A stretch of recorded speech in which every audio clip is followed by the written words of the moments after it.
The U.S. economy has been on a roller coaster since the beginning of the pandemic. During the early stages of the pandemic, the economy experienced near historic lows in employment and consumer spending, and the stock market racked up massive losses. Since then, stimulus payments, low interest rates, and the stock market indexes hitting all-time highs are all positive signs signaling an economy that is bouncing back. Conversely, in June, inflation surged at the fastest pace in 13 years. There is a record labor shortage, and record low inventory has pushed housing prices in some areas to all-time highs. It feels as though America is operating in two different economies. Here to help us make sense of it all is economist and dean of the College of Ethnic Studies at Cal State LA, Julianne Malveaux. So, Julianne, I was scratching my head talking to our producers. I can't make heads or tails of what's happening here because on the one hand, it feels like everybody has so much money that you can't put a house on the market. It's on the market for 2 seconds and it's gone. But on the other hand, all I hear is labor shortage and we need more stimulus. And so help us make sense of how this economy can be moving in two different directions at the same time. Charles, first of all, thanks for having me on. It's good to be here. Let me say this. The economy has always moved in two different directions. We've always had a bifurcated economy with people at the bottom having different kind of experiences than people at the top. So when you use the stock market as an economic indicator, understand that half of all Americans don't have stock. So when you say, oh, the stock market is soaring, and certainly it is, 30-some thousand, 10,000 point difference from just a year ago. So when you see something like that, you say, oh, wow, it's booming, but it's not booming for everyone. If you have no stock, if you have no pension fund, if you have been chronically unemployed, this doesn't mean anything to you. Then when you talk about the housing market, there are people who have been stacking money.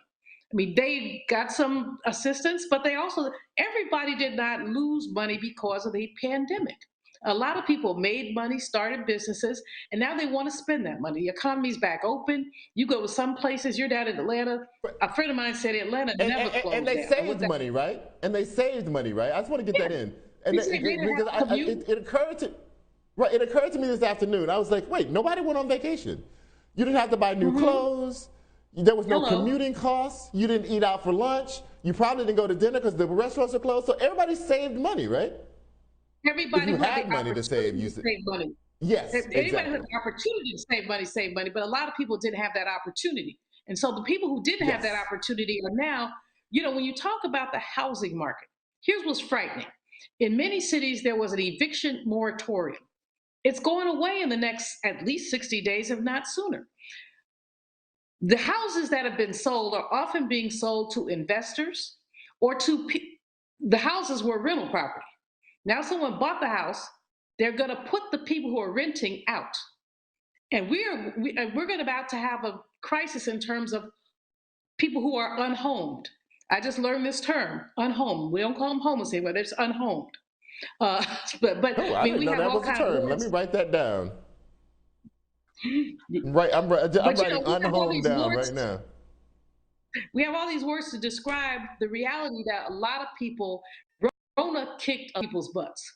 I call her Rona, and Rona kicked a lot of butts, but it didn't kick the butts of the privileged. A lot of people gave money. Now, so the housing thing is about to blow. Let me ask a question about that. You just brought up the eviction, kind of tide that's coming.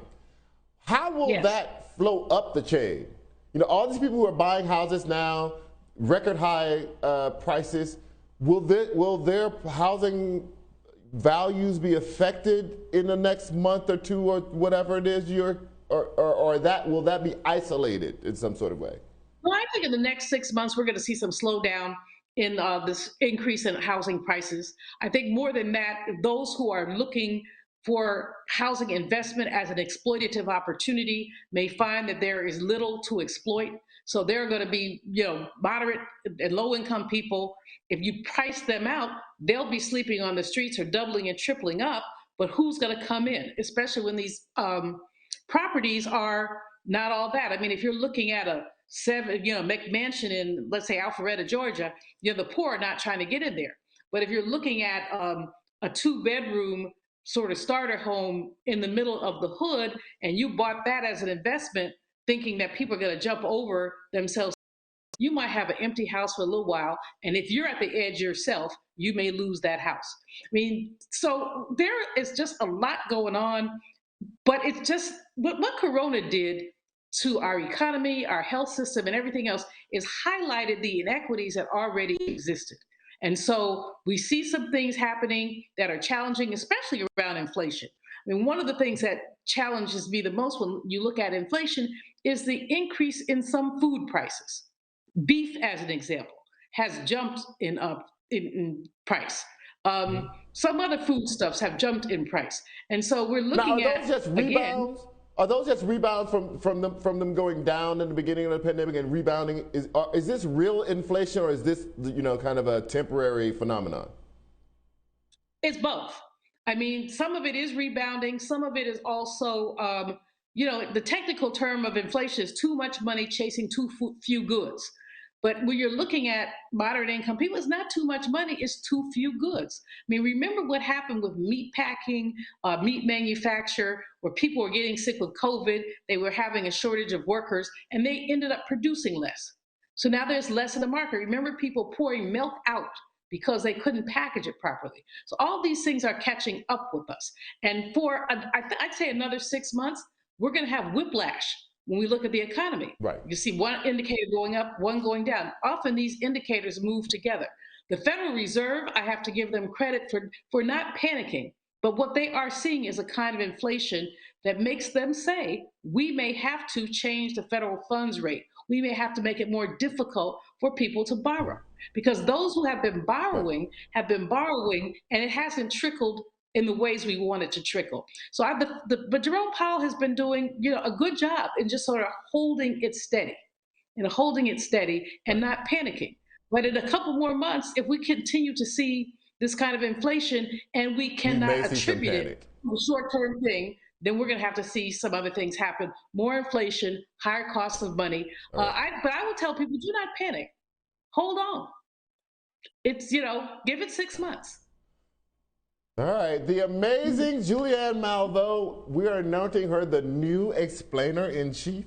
We'll have her back in 6 months, or Thanks, before Joe. 6 months, of Have course, a good one. but definitely back in 6 months to explain what happened. All right, thank you so much, Julianne. Thank you.